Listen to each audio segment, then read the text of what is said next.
Buenas tardes a todos. Gracias por acompañarnos en esta jornada del cuarto Foro de la Cultura desde la Fundación Telefónica de Madrid.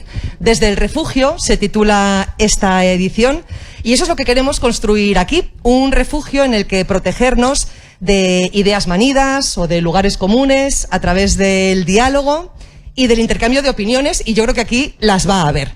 Hablamos de generaciones hoy. La discusión entre generaciones es tan antigua, bueno, pues como el mismo tiempo. Muchos habréis caído en la tentación de usar aquello de "en mis tiempos", como si fueran otros esos tiempos, como si el yo de ahora no fuera uno mismo o hubiera perdido de alguna forma la capacidad de actuar. Por otro lado, millennials y centennials responden a los reproches sobre su forma de vida o de relacionarse con un "ok, boomer", desdeñando al hijo del baby boom, al que nació en los 70 o antes, solo por su edad. Hoy vamos a usar la filosofía para ir más allá de sus argumentos y lo vamos a hacer con el filósofo Fernando Broncano, que se encuentra a la derecha de este estrado, catedrático de Lógica y Filosofía de la Ciencia en la Universidad Carlos III de Madrid y autor de libros como Cultura es nombre de derrota o Puntos ciegos, Ignorancia pública y Conocimiento privado. Buenas tardes, Fernando, y gracias por acompañarnos. Buenas tardes. También está con nosotros el también filósofo, a mi derecha, Ernesto Castro, doctor en Filosofía por la Complutense de Madrid, autor de libros como Realismo postcolonial, Ontología y Epistemología para el siglo XXI, o Ética, Estética y Política, Ensayos y Errores de un metaindignado. Gracias también, Ernesto, por estar aquí. Un placer. Y también está la escritora y guionista Belén Gopegui, doctora en Humanidades y autora de libros como La escala de los mapas, Deseo de ser punk o La conquista del aire. Bienvenida y gracias también, Belén, por tu presencia. Muchas gracias. Vamos a empezar manteniendo esta charla. Les voy a pedir a los ponentes o a los dialogantes, a los asistentes, que expongan su postura, por lo menos el punto de partida, durante unos minutos y después entablaremos ya el diálogo. Ernesto. Yo seré muy breve porque he hablado ya 3 veces en el último mes de este tema. Soy casi el filósofo de las generaciones. He dejado de ser el filósofo del trap. He salido de Guatemala para caer en Guatepeor y ahora soy el filósofo de las generaciones. En alguna charla de estas que he dado he dicho que las generaciones no existen. Sí que existen, pero no tienen tanta relevancia sociológica como se piensa. Cuando uno es joven cree que su identidad sociológica más determinada, determinante e influyente es la generación a la que pertenece. Sin embargo, creo que es mucho más influyente la clase, la raza, el género, la religión. Y cuando hablamos de generaciones tenemos que definir el género, pero no el género en el sentido feminista del término, sino en el sentido aristotélico, la clase lógica a la que nos referimos, ¿no? Y hay géneros muy rápidos, muy acelerados, como los géneros tecnológicos, y ahí está el 3G, el 4G, las consolas de 6ª generación o 7ª generación. Y cuando hablamos de un género como es el pensamiento, la filosofía, el ensayo, se trata de un género muy lento, de los más lentos seguramente, ¿no? Donde uno empieza a despuntar o dar sus primeras obras de importancia de manera un poco tardía. Las primeras grandes obras de los clásicos tradicionalmente se suelen publicar con 36, 37 años. Con esa edad escribe y publica Hegel su Fenomenología del Espíritu, Martin Heidegger Ser y Tiempo, Jacques Derrida la Gramatología. En cuanto a la cuestión de las relaciones entre generaciones dentro de la filosofía o el ensayo, yo creo que es uno de los géneros menos edadistas. Mientras que en el ámbito de la tecnología o de la literatura sí que puede haber una cierta lucha o alianza entre generaciones, en la filosofía yo creo que casi todos nos definimos más bien no por generaciones sino por escuelas. Y la relación que tiene un filósofo con su maestro es mucho más fuerte que la que tiene un escritor con sus influencias literarias, ¿no? No es una cuestión de influencia sino de maestrazgo. En ese sentido, yo creo que, ya digo, hay poco edadismo dentro de la filosofía, entre otras cosas porque en las universidades, en la carrera de filosofía, nos dedicamos principalmente a doxografía, es decir, a comentario o a guiografía, a vidas de santos y obras de santos. Y dicho esto, unas pequeñas observaciones de ideas que me han surgido las intervenciones de mis contertulios. Yo estoy de acuerdo con Fernando en que las generaciones no son agentes históricos, entre otras cosas porque estoy de acuerdo con la idea de Ortega de que las generaciones no se deben definir de manera sucesiva sino simultánea. Ortega definía las generaciones como tres estratos etarios simultáneos: la generación de los hijos, la de los padres y la de los abuelos. Cada una definida pues en un rango que va de los 15 a los 30 y de los 30 a los 60 y de los 60 hasta la fecha de muerte, ¿no? Y pues una es una generación de gestación, otra de gestión y otra ya de retiro, ¿no? Y en ese sentido me parece que yo discreparía un poco con la tesis que ha señalado Belén, que me parece muy interesante, que la generación Z supondría un corte en la historia. Todas las generaciones cuando tienen 20 años parecen un corte con lo anterior. Conforme va pasando el tiempo se da cuenta uno de que tampoco hay tantos cortes o digamos rupturas históricas, ¿no? Es decir, la cuestión, por ejemplo, ecológica es una cuestión... Como has dicho que vas a ser muy breve, me permito interrumpirte. No, yo no digo que ellas sientan que son un corte, lo que digo es que los hechos son un corte. Claro, sí, y esto nunca ha sucedido. Nunca ha sucedido que ya no vaya a haber más petróleo, ni más energía, ni más aire limpio para respirar. Nunca hasta ahora. Sí, yo creo que en realidad la ausencia precisamente de alguien de la generación Z en esta mesa es precisamente esto que he dicho de que la filosofía es un género tardío, ¿no? Es decir, frente al ajedrez o la poesía, ¿no? Donde uno puede encontrar grandes poetas de 18 años, en filosofía es más difícil, ¿no? Y de ahí la excepcionalidad de figuras como Elizabeth Duval. Sin embargo, yo creo que, por ejemplo, en el ámbito de la literatura, y la filosofía también es una literatura en cuanto se publica como libro, los autores se definen más por la fecha de publicación de sus libros que por el año de nacimiento. Es decir, yo siento con Elizabeth Duval, por ejemplo, habiendo publicado libros más o menos en las mismas fechas, una complicidad y una pertenencia a ciertos temas que si no son generacionales sí que son, digamos, pues de la época. No hay nadie, por tanto, en esta mesa, en este encuentro de la generación Z. Podremos entonces estar de acuerdo en que estamos 3 boomer y un millennial, así un poco por resumir sin tener que entrar en más detalles, ¿no?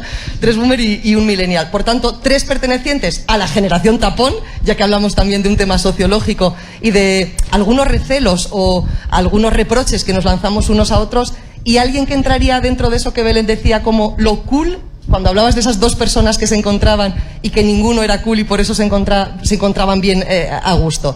No sé si tendemos a simplificar mucho las características de las generaciones y por tanto nos arrojamos esos estereotipos unos a otros. Los 3 de la generación tapón somos los que añoramos el mundo analógico. El perteneciente a la generación millennial, digamos, es el que tiene una vida, digamos, un poco más cool y nos achaca que no nos hagamos a un lado para dejar paso. En esto se mencionaba además el 15M, estás a punto de publicar un libro sobre... Sí, bueno, sobre el 15M. claro, yo mi primer libro, Contra la Posmodernidad, que era un libelillo, lo escribí...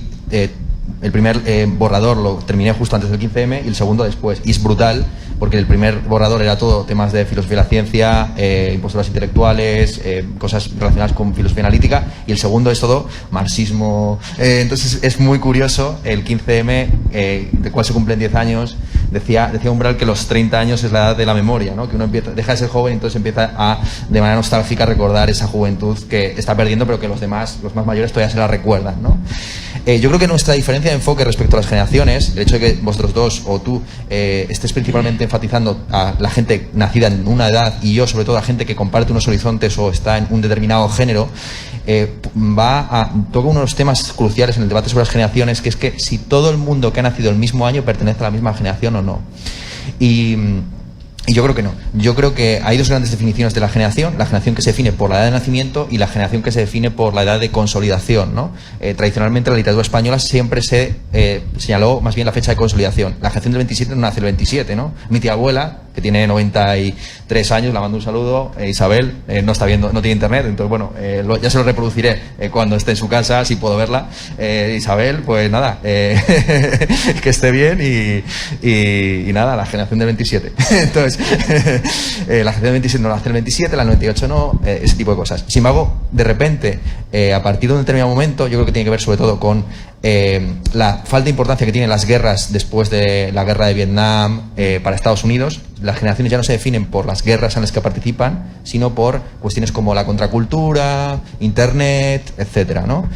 Entonces este es un tema, yo creo, interesante y curioso, el asunto de si las generaciones refieren a todos los nacidos en una determinada época o a determinados estratos. Para Ortega era así. Para Ortega las generaciones son el punto de contacto entre la élite y la masa. Esa es la lectura suya. Las generaciones son un conjunto ya amplio de individuos que se ven representados en la élite y transmiten esos valores a la masa, ¿no? En cuanto a la generación tapón, yo he tenido muchos debates con gente perteneciente a la generación tapón dentro de la filosofía, Carlos Fernández Liria, Fernando Savater, José Luis Pardo, y a mí me han interesado más los filósofos del tarzofranquismo, entre ellos Gustavo Bueno, y esto me parece algo también muy típico de la relación entre generaciones, lo de matar al padre y ensalzar o revivir al abuelo. Pero no obstante, yo creo que no es tan tapón. Es decir, a pesar de todas estas polémicas que yo he tenido, no es una generación tan tapón como pretendemos cuando nos ponemos en plan polemistas pretender o fingir, ¿no? Sí que han ayudado, lo que pasa es que han ayudado en su propio género. Es decir, han ayudado a su escuela, a su camarilla, a sus becarios, a sus asociados, etcétera, ¿no? Y del mismo modo que hubo quizás un cierto pelotazo en ciertos tramos culturales o filosóficos, etcétera, en los años 80, pues también lo hay a día de hoy en determinados géneros como pueden ser los audiovisuales, ¿no? Es decir, hay que ver toda la cantidad de series españolas que han ido surgiendo en los últimos años a raíz de la entrada de capitales con Netflix, HBO, etcétera, ¿no? Entonces hay un gran pastel digital que se está repartiendo y se está repartiendo entre la gente de mi edad. El Rubius tiene mi edad. El Rubius tiene 30 años ahora mismo, ¿no? Y ha hecho toda la fase y son los nuevos millonarios. O sea, son realmente gente que está cobrando unas cifras estratosféricas cuya vida no tiene nada que ver con el precario. Por eso me parece que no pertenecen a la misma generación, aunque la ideología mercadotécnica es fingir que sí, y preparar siempre nuevos productos para reemplazar los que ya existen. Y ya cierro diciendo una cosa.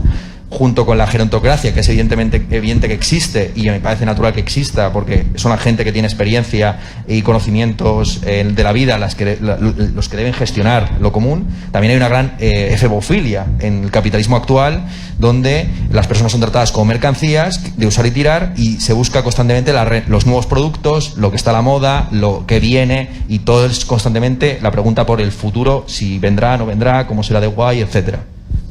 ¿Y creéis que nos comportamos según los estereotipos que las generaciones a las que nos adscriben de alguna forma pues el relato en los medios de comunicación o el mercado nos imponen? No sé si esos rasgos son reales o no. Por ejemplo, los boomers o la gente nacida de los 70, antes hablamos más del mérito, del esfuerzo, y obviamos que millennials, centennials, Z, etcétera, no pueden planificar un futuro porque se ha vuelto prácticamente inexistente o muy precario. Y los millennials, por otro lado, hablan de aquello que se les prometió sin saber muy bien quién lo hizo ni cuál era la otra opción en caso de no seguir esa ruta marcada, ¿no?, por sus padres, de estudiar, encontrar un trabajo, un piso, etcétera. ¿Tendemos a comportarnos así, de esa manera? Me ha provocado muchas reflexiones esta referencia a la generación Cronen, porque yo creo que es una generación olvidada.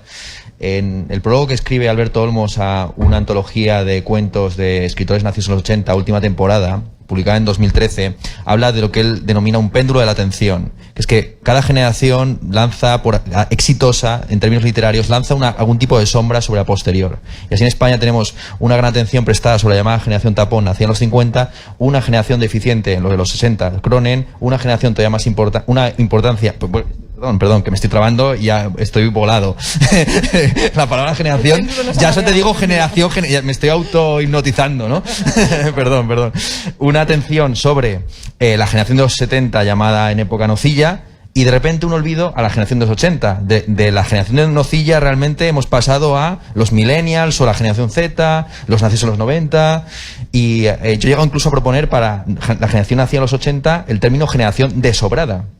En el doble término de que iban un poco desobrados, pero también de que las obras son obras de literatura menor en el sentido más interesante del término, que no aspiran a escribir una novelaza, la gran novela española de 800 páginas, ¿no? Sino que son novelas que a veces subvierten el propio género. La más representativa, por supuesto, pues es Lectura fácil de Cristina Morales, etcétera, etcétera, etcétera. Entonces esto es un tema que me parece interesante, aunque claro, quizás participe mucho de esta visión todavía demasiado centrada en un determinado grupo, no sé si elitista o no, de escritores que no representan para nada al grueso de la población nacida en esa época. En cuanto a si las personas pertenecientes a una generación encarnan los estereotipos o no, pues la frase que has lanzado de la generación más preparada, la generación que va a vivir peor que sus padres, etcétera, que es supuestamente la mía, pues yo creo que hay mucho de victimismo en eso, y en el sentido de que un país como España, que ha vivido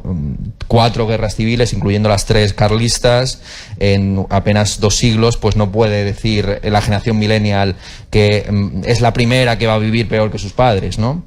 En cuanto a la más preparada, pues tampoco lo puede decir, habiendo generaciones, insisto, como la del 98, la del 27, por no referirse al siglo de oro, ¿no? Entonces, de nuevo, hay un discurso de clase ahí muy fuerte que diferencia entre los formados y los vagos. Si se habla en esos términos, ¿no?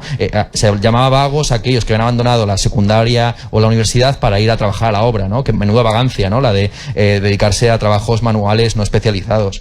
E incluso había como una contraposición en la época, para los que veían la televisión en aquellos años, recordarán esos 2 programas tan diferentes, que era Españoles por el Mundo, donde veía a los españoles presuntamente exiliados que tenían salarios de puta madre en el extranjero, a veces becados, científicos, ingenieros, etcétera, y luego Callejeros, que eran los españoles jóvenes que se quedaron aquí y que estaban entregados al bebercio, la droga, etcétera, ¿no? Entonces esa contraposición entre los hipsters es por el mundo y los canis o los chonis en las calles, pues es lo que a mi juicio quedó subvertido por el 15M. Una amiga mía, Rocío Lanchares Barjadí, que va a publicar también un libro sobre el 15M que va a ser muchísimo más interesante que el mío el año que viene, se lo recomiendo, tiene una teoría que es que el 15M fue un proceso de desclasamiento fallido o frustrado. Es decir, que al 15M iba gente de clase media alta o de clase media baja a contar sus penas, pues mira, no puedo pagar la universidad, mi padre se quedó en paro, etcétera, y de repente escuchaba lo que venía después y decía, hostias. Y cuando pensabas que ya había escuchado lo peor, es que a mí me metió en un CIES, no tengo papeles, tal, venía otro todavía peor, ¿no? Entonces, que fue un proceso de desclasamiento en que mucha gente de clase media empezó a empatizar con personas de su misma edad, o no, que estaban en peor situación incluso, y eso se vio de alguna forma cortado por todas las opciones de rédito político que surgieron más adelante, ¿no? Ellas pertenecían al grupo de política a largo plazo y el grupo de acción, es decir, las más cañeras y anarquistas, sí. Yo no sé hasta qué punto también podemos hablar de la responsabilidad que tienen unas generaciones sobre otras, una especie de responsabilidad social. A propósito de esto, te oí en una entrevista, Fernando, que hablabas de que de alguna manera las generaciones, pues eso, los boomers, por resumir, digamos, somos en cierta forma responsables de que el boom inmobiliario haya dejado sin opciones de adquirir una vivienda, por ejemplo, a los jóvenes, resumiendo mucho, por aquello de empezar a invertir, el dinero, pues eso, los tipos de interés estaban por los suelos, en vez de hacer un depósito comprabas una casa, eso decía que los pisos siguieran subiendo, etcétera, etcétera. Entonces, no sé, en cierta forma, si tenemos que ser conscientes también todos de nuestro papel dentro de la sociología o del lugar en el que nos encontramos, ¿no? De la sociedad general. Has introducido un elemento interesante a la hora de plantear esta respuesta, Ernesto, que es, has hablado de la pandemia, de la relación intergeneracional. Yo no sé si tanto vamos a salir de aquí con una relación intergeneracional más sólida o más fluida, o más bien al contrario, si va a haber más reproches, sobre todo de las generaciones adultas hacia los jóvenes, dado el relato que se está haciendo en los últimos meses sobre cómo se están comportando, digamos, los brotes de esta ola. Yo no sé si esto va a tener una consecuencia, digamos, a largo plazo, de que estemos señalando, por ejemplo, constantemente a la gente joven por su irresponsabilidad y por su falta de solidaridad en unos momentos, digamos, muy difíciles sanitariamente como los que estamos viviendo. No sé muy bien si esto va a cambiar mucho el asunto, no precisamente para bien, además. Ernesto. Sí, Santiago Albarrico, que es yo creo el filósofo que mejores reflexiones ha publicado sobre la pandemia y que tiene una intervención en un libro que yo creo también Fernando ha colaborado en él, que se llama Covidosofía, en el que participan filósofos de varias generaciones. Lo recomiendo, acaba de publicarse justo en papel en Paidós, una pequeña cuña publicitaria. Dice Santiago Albarrico que lo que más nos molesta realmente el COVID es su inhumanidad. Es decir, que no es un agente responsable, perverso. Preferimos que el capitalismo sea malo, ¿no? Malo en el sentido técnico, no técnico el término, sino moral, ¿no? De perverso, a que simplemente por unas razones amorales genere unas consecuencias, ¿no? Yo estoy de acuerdo con la tesis de Belén de que, y es evidente, ¿no? El principal foco de contagio es el trabajo. Pero es que en cualquier sistema social tiene que existir trabajo humano que mantenga digamos, unos bienes, unos servicios, una red de cuidados, como se quiera llamar, ¿no? Que mantenga la vida humana, ¿no? Y el ser humano está tan expuesto a pandemias de este tipo justamente porque es un animal gregario que hace piña de manera conjunta y pegada, ¿no? Casi todas las metáforas de poder y de fuerza tienen que ver con la unión, pero con la unión literalmente física, ¿no? Entre los seres humanos. Necesitamos culpables, esta es la idea de Santiago Albarrico. Necesitamos culpables y entonces se buscan culpables porque el COVID no tiene cara, no tiene nombre, no tiene dirección postal, no se le puede hacer un escrache. Entonces la gente busca denodadamente culpables en un contexto de irresponsabilidad estructural, que es que tú en ocasiones no sabes ni siquiera si llevas el virus, quién te lo ha transmitido y a quién se lo estás transmitiendo, ¿no?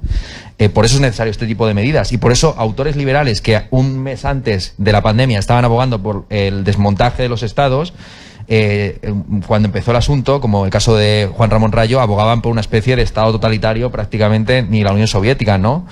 Y era por esto, porque ellos entendían que incluso para un liberal el hecho de que no haya posibilidad de responsabilizar a un tercero por daños, que es lo que sucede en un contexto pandémico, obliga al Estado a hacerse cargo de esa circunstancia, ¿no? Entonces, yo me estoy más próximo, digamos, a posiciones ya estoicas de conciencia de la muerte, de la finitud, en fin, determinismo biológico y físico y, será lo que Dios quiera, o la naturaleza, o el COVID. Me quedo con esa frase de necesitamos culpables, que es un poco lo que pasa en estas circunstancias.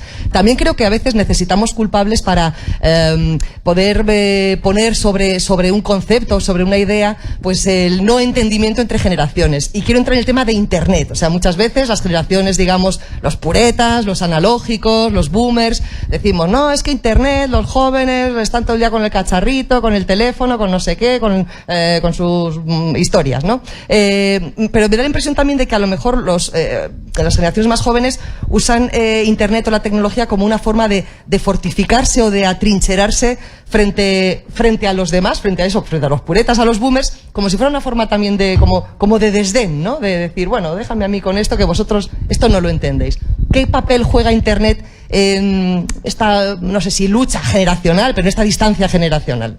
Sí, sobre todo teniendo en cuenta que al final uno está trabajando para Facebook, para Twitter, para todas estas empresas que han encontrado una mina de oro en los datos personales. Entonces, claro, la cuestión es si estamos mercantilizando ya la pseudomercancía que acá al Polanyi se le pasó por alto, ¿no? O sea, ya por encima de la moneda, el trabajo y la tierra está la propia información, ¿no? Y si uno tiene que ser remunerado por la información que espontáneamente transmite, ¿no? Yo estoy aquí transmitiendo que llevo una chaqueta, un tal, y que a lo mejor me puede gustar este tipo de trajes, con lo cual te voy a mandar esta publicidad, etcétera, etcétera, ¿no? Y esto es muy curioso y desde la izquierda no sé cómo debemos reaccionar. Si debemos buscar como una especie de remuneración individual o una especie como de... Evidentemente el tema de los impuestos es clarísimo y esto es más claro que el agua, ¿no? Pero no sé cómo debe esto ya concretarse en hechos, porque es evidente que una de las grandes mercancías del siglo XXI es la información, ¿no? Y si debemos mantenerla como algo ajeno al mercado o como algo que como ya está introducido al mercado es inevitable regular, etcétera. Pasa lo mismo con la prostitución, ¿no? Que es la mercantilización de algo que sucede de manera espontánea, como es el sexo, el afecto, etcétera, ¿no? Yo me reborré las redes sociales hacia el tercer mes de pandemia por saturación, por el monotema constante del breaking news, tantas personas han muerto, etcétera, ¿no?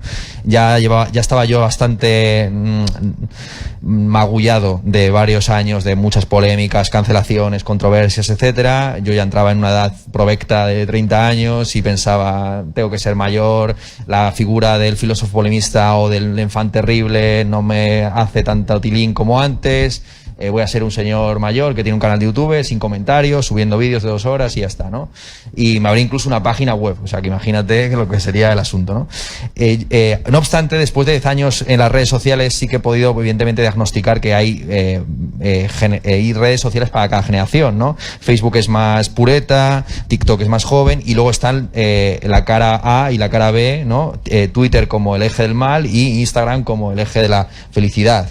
Yo estoy de acuerdo, yo aplicaría la tesis tesis esta famosa de Max Aup, de que uno es del lugar donde hace el bachillerato a las redes sociales. Uno es de la red social que utilizaba cuando estaba en el bachillerato, ¿no? Y yo la red social, antes de que se llamaran redes sociales, que utilizaba era Blogspot, la blogosfera e incluso Fotolog. Y yo creo que buena parte de mi generación ha utilizado las redes sociales como si fueran blogs. Es decir, publicar posts tremendos, hilos de 40 tweets, etcétera, etcétera. Sí, y es lo que diría. Y la generación a la que yo me dijo, que es la inmediatamente siguiente, me parece que tienen sobre todo mucho más marcado el asunto audiovisual. Es decir, yo comprendí cuando empecé a dar clase que la generación a la que me dirigía, que era la generación justamente Z, la que no sacó muchos años, pero lo suficientes como para que haya una cierta diferencia, sobre todo se ha deleitado en YouTube. Y si el objetivo de la educación es enseñar deleitando, como decía Horacio, los profesores teníamos que ir a YouTube. Y al final YouTube ha venido a los profesores a través de la pandemia, ¿no? Ha sido al revés. Y bueno, es lo único que subrayaría, ¿no? Que me parece que cada generación tiene como un acceso distinto a la tecnología y no es uniforme, por supuesto. Llevamos más o menos una hora de encuentro y antes de dar paso a las preguntas, tanto de los que estáis aquí en el espacio Fundación Telefónica como a los que nos escucháis a través del streaming y nos veis, que ya están llegando algunas por Twitter, sí me gustaría detenerme pues en el título de la mesa, filosofía intergeneracional. Me gustaría que pudierais apuntar algunos fundamentos para esa filosofía intergeneracional, ver qué papel puede tener la filosofía en las humanidades en este, bueno, aparente conflicto generacional que podamos estar viviendo, que se pueda dar a lo largo de la historia entre las distintas generaciones. En filosofía analítica hay un texto muy cachondo de Nelson Goodman, donde habla acerca de las propiedades de las cosas y la duda siempre abierta acerca que hay sobre el futuro, ¿no? ¿Sabemos que las esmeraldas son verdes o acaso las esmeraldas son verdules o azurdes? Es decir, que ahora son verdes y en un futuro no sabemos si pueden convertirse en azules o viceversa, ¿no? Y en relación con este asunto, otro filósofo, citando a Nelson Goodman, preguntó lo siguiente: ¿existiría el racismo si con las razas pasara algo parecido que con las esmeraldas, según Nelson Goodman? Es decir, ¿existiría el supremacismo blanco si los blancos tuvieran la expectativa o la duda de que se van a convertir en negros o en asiáticos un día? Y la respuesta que podemos decir es que sí, porque el ejemplo más paradigmático de ese autoodio velado se encuentra justamente en la ideología dadista, que es contra la que tiene que combatir justamente la filosofía. Si tú me preguntas qué tiene que hacer la filosofía en relación con las generaciones, es combatir al edadismo, es decir, la idea de que los viejos por definición son chochos, los jóvenes resueltos, aventurados, este tipo de cosas, ¿no? Es decir, los jóvenes lanzan juicios sobre los viejos como si ellos no fueran a ser mortales. Y esto es muy parecido, insisto, a un supremacista blanco que no solamente tuviera la duda, sino que fuera consciente de que dentro de 30 años se va a convertir en parte de esa raza a la que está despreciando, ¿no? Entonces yo creo que junto al combate al sexismo, al racismo y a todos estos ismos, también debería haber un combate igual o más fiero contra el edadismo, que es una ideología muy extendida y aparentemente aproblemática, ¿no? Pues si os parece, antes de dar paso a por lo menos una consulta o una duda, una cuestión que planteen a través de Twitter, si alguien aquí en el espacio Fundación Telefónica quiere preguntar, plantear alguna duda, alguna reflexión. Sí. Ahora te acercan un micrófono para que te escuchemos bien. ¿Se escucha? Vale. Sí. Primero de todo, felicitaros por la charla a todos. Y en segundo lugar, en el sentido del tema que hemos hablado de las redes sociales, me gustaría saber vuestra opinión acerca de cómo nos están afectando, en el sentido de se están viendo generaciones más infelices e incultas año tras año a causa de este boom de información, que en realidad no debería ser así, ¿no? Porque si el objetivo es saber y tenemos en nuestro bolsillo una cantidad de información enorme, ¿por qué cada vez se ven este tipo de estereotipos o de sociedades? Yo, por discrepar, creo que es al revés. La peor es Facebook y Twitter. O sea, Facebook y Twitter son muchísimo peores que YouTube, en el sentido de que justamente Facebook y Twitter degeneran a un nivel tremendo la idea de la convivencia, del diálogo, etcétera, ¿no? Es decir, bueno, Alberto Olmos tenía una columna muy divertida de con todo el asunto de la polarización social, los políticos no hacen más que amigos, comentando una foto en la que aparecían Espinosa Los Monteros, Pablo Iglesias, Arrimadas riéndose en el Parlamento, mientras que todos los demás hemos estado perdiéndolos sistemáticamente. La cantidad de amigos que habré perdido yo por el maldito algoritmo de Facebook que viraliza justamente el post polémico que no quería ir dirigido en concreto a ellos, ¿no? Entonces, han sido a través de esas redes sociales como se produjeron las grandes victorias electorales de 2016. O sea, está muy criticado y se sabe muy bien y es muy explícito. Pero, ¿por qué Facebook está invirtiendo tantísimo en Spotify? ¿Y por qué Google está dirigiendo todo su poder a YouTube? Porque saben que es donde están los futuros reales. Que está el futuro, está clarísimo, ¿no? Pero también creo que precisamente porque no es algo social, sino que es algo objetivo, es decir, que dentro de hecho, se suele hablar del término más bien parasocial, para referirse a la relación que tienen los youtubers o los influencers en este tipo de redes sociales, sobre todo en YouTube, respecto a su público, ¿no? No es una relación tan directa como en Facebook o en Twitter, donde puede haber una respuesta. En YouTube, digamos que la simetría entre comentario y vídeo es mucho mayor, ¿no? Y precisamente siendo algo objetivo, un contenido que pues un vídeo, una conferencia, etcétera, puede ser evidentemente muy peligroso porque puede convertirse en una red social alimentada donde ciertas ideas se terminan propagando y extendiendo, y así YouTube ha sido tomada por la alt-right desde hace unos años, pero también te abre bastantes perspectivas. Es decir, yo me quité de muchos prejuicios de extrema izquierda a base de YouTube. Precisamente YouTube me iba vendiendo en el algoritmo, me iba como escorando hacia cosas del liberalismo, incluso de cierto antifeminismo. Es decir, yo llegué a Jordan Peterson por YouTube y luego empecé a llegar unas cosas tremendas, ¿no? Pero también YouTube me sacó de ese hoyo, ¿eh? O sea, te lo digo un poco. Ahora YouTube no para de recomendarme conferencias de la Fundación Juan March, etcétera, ¿no? Y estamos hablando de que conferencias sobre los 7 sabios en Grecia con 500.000 de reproducciones. 500.000 de reproducciones, Carlos García Gual, sobre los 7 sabios de la Grecia arcaica. ¿Se me oye? Vale. Sí. Quería plantear 2 cosillas, espero no extenderme demasiado. Una es, habéis hablado del 15M, que creo que como movimiento más o menos contestatario, una de las peculiaridades que tuvo, que hay gente que a veces menciona el 15M, es que precisamente diferentes generaciones y personas de diferentes edades fueron ahí, se encontraron y se dieron cuenta de que tenían unos puntos de vista sobre lo que estaba ocurriendo en el entorno político y social interesantes y compartidos, y de que juntos se podían hacer bastantes cosas.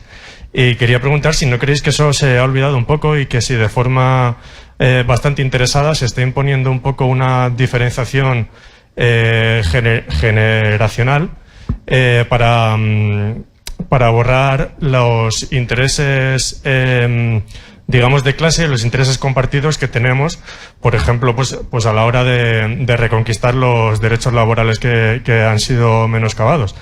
Lo digo un poco porque creo que se nos machaca mucho con este tipo de encuestas de ¿a quiénes votan los mayores de 50? ¿A quiénes votan los mayores de 30? ¿A quiénes votan los de 20? Como si fuésemos compartimentos estancos que cuando tenemos que discutir de política lo tenemos que hacer desde una diferencia generacional, en vez de, como ya digo, como a lo mejor grupos sociales que de hecho tenemos más en común. Bueno, es una idea que suelto por si la queréis comentar u obviar. Y la otra que quería hablar, que quería comentar es la figura del tránsfuga generacional. Me refiero a esas personas que comparten rasgos, ya sea estéticos, culturales, ideológicos, más con generaciones que vinieron antes o que vienen después, que con la suya propia. Y pongo un ejemplo. En la charla de la generación desobrada de Ernesto Castro, hablabas de que te referías a Juan Sotibars como un polla vieja. Y entonces, que polla vieja es un término que utilizamos pues para hablar de Pere Reverte, de Javier Marías, de esta gente que está ahí en los dominicales y tal.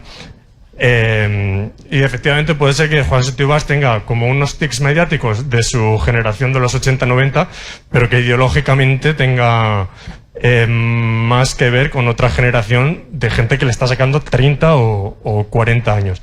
Entonces, esta figura del trasfuego generacional, no sé si os gustaría comentarla, si es a lo mejor como la prueba de que realmente esto de las generaciones son constructos sociales sin mucha base, o todo lo contrario, o es algo que me acabo de inventar sin mucha importancia. No, es una idea muy sugerente que vuelve a plantear el asunto de si las generaciones son un punto de partida o un punto de llegada, si se definen por la fecha de nacimiento o por algún tipo de ideal al que aspiran o fecha que les marca de manera determinada. Yo creo que, por ejemplo, sería absurdo llamar generación pandemia a los nacidos hoy. Tendrían que llamar generación pandemia en todo caso los que tenían, no sé, a lo mejor todos, pero a lo mejor todo el mundo en general, pero sí sobre todo lo que se decía, ¿no? Los que están en la adolescencia, los que están en el bachillerato, según la terminología de Max Sau.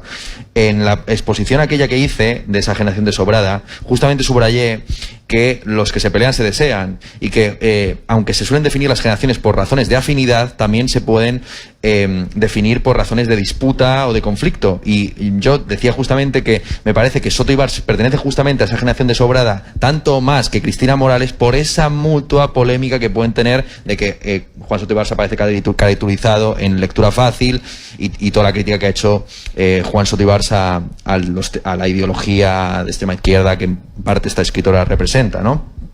Estoy de acuerdo con que el 15M era sobre todo un movimiento intergeneracional que se intentó un verbo que generalizar o generalizacionar, vamos a llamarlo así, por la vía sobre todo de la tecnología. Pero esto es algo muy típico de los periodistas. Como quieren incorporar en los medios de comunicación mainstream demandas políticas multitudinarias, pero los medios prefieren un enfoque tecnológico. Y así, por ejemplo, se llamó en época a la revolución islámica de Khomeini la revolución de los casetes, como si fuera más importante el medio por el que se producía los discursos de este ayatolá que el contenido, ¿no? Y así el 15M era la revolución de los móviles. Yo recuerdo, y además viendo los vídeos y los documentales que se hicieron, que nadie tenía smartphone. El número de smartphones en finales de 2010, comienzos de 2011 en España era del 40%. En 2016 ya era el 92%. Tremendo. Bueno, estas cifras también las toman como quieren, ¿no? Porque hacen una división ahí por personas o por cuentas, en fin. Pero que realmente el boom tecnológico que quisieron asociar con el 15M vino más tarde y esa es también un intento de asociar el 15M a una generación, en este caso la generación de cuarta tecnología, 4G, lo que toque, ¿no? José Luis San Pedro era un ejemplo muy interesante, una refutación muy bonita de este lema clásico de Winston Churchill de que si eres menor de 25 años y no eres de izquierdas no tienes corazón y si tienes más de 35 y no eres de derechas no tienes cabeza. Él era un ejemplo de una persona que se fue radicalizando o que digamos, el contexto social convirtió más radicales posiciones que la había mantenido desde siempre y que murió con 90 y tantos años convirtiéndose un poco en la Dalí de un movimiento que se vendía como joven, ¿no? El 15M. Yo creo que el gran error es pensar que las generaciones son unívocas y que tienen una ideología definitoria. Si tiene una ideología definitoria quiere decir que va a haber una contraideología o un contramovimiento, ¿no? Y así la generación Z probablemente pues según las estadísticas, ¿no? Es la más feminista pero también es la más antifeminista. Es la más, digamos, la que más acepta la pluralidad nacional de España, pero también aquella en la que calan más los discursos nacionalistas, centristas y demás, ¿no? Y eso yo lo he visto en mis propias carnes por mi curiosidad, por mi calidad interpretativa, por mi gusto por las figuras un poco más marginales dentro de mi propio canon filosófico. Entonces yo estaba leyendo todo tipo de figuras muy de extrema derecha con los cuales no simpatizo ideológicamente y veo perfectamente la potencia y la penetración que tiene en las capas más jóvenes. Y me parece natural, por otro lado. Pues nos quedan apenas 5 minutos de encuentro. No sé si podemos dar paso a una cuestión más o quieres añadir algo, Ernesto. Yo es que esta cuestión me parece muy interesante. Es cierto que la categoría de adolescencia se acuña después de la Segunda Guerra Mundial, después de la desmovilización de tantos jóvenes. Esto se ha estudiado muy bien por John Shabas en su libro de 800 páginas sobre el asunto. Y me ha venido a la mente el discurso de Álvaro Pombo en un mítico congreso de UPyD donde decía: a diferencia de los partidos comunistas y fascistas, nosotros no tenemos juventudes. porque yo también soy joven, esta marea esplendorosa, no me acuerdo de los adjetivos que utilizaba, pero eran sublimes. Todos nos acordamos de aquel discurso que dio Pombo con 70 y tantos años. Al final la nueva política en España se ha convertido en una suerte de efebofilia, de restitución y de sustitución de viejos candidatos por otros más jóvenes, más apuestos, etcétera, ¿no? El tema de movilizar a la juventud como juventud es muy difícil. Yo estuve militando justo después del 15M de una manera muy breve en Juventud Sin Futuro, que era una agrupación de todas las asociaciones militantes de estudiantes en la Universidad Complutense de Madrid que querían ir más allá de las luchas contra Bolonia y contra asuntos estrictamente académicos, ¿no? Y querían integrar, y de hecho el lema era Juventud Sin Futuro, sin paro, sin curro, sin casa, sin curro, sin pensión, sin miedo, ¿no? Como definición negativa que termina siendo afirmativa por medio de la ausencia de miedo, pero era totalmente fallida. Yo estaba trabajando sobre todo en el llamado eje de precariedad. Teníamos que ir a dar unas charlas a los institutos hablando de una especie de herramienta precaria para intentar, en fin, crear un nuevo sindicalismo en el que no estaba contemplado por UGT y comisiones, y hacíamos el payaso. O sea, realmente no podríamos definirlo de otra forma, ¿no? Es muy, muy difícil, por lo que hemos dicho, es que realmente la experiencia de clase es mucho más determinante, y de formación, y de raza también, y de género, y de religión, que la cuestión generacional, que, bueno, pues eso, no determina tanto, salvo aspectos culturales o que los marxistas viejos llamaban sobre estructurales o sobre económicos, ¿no?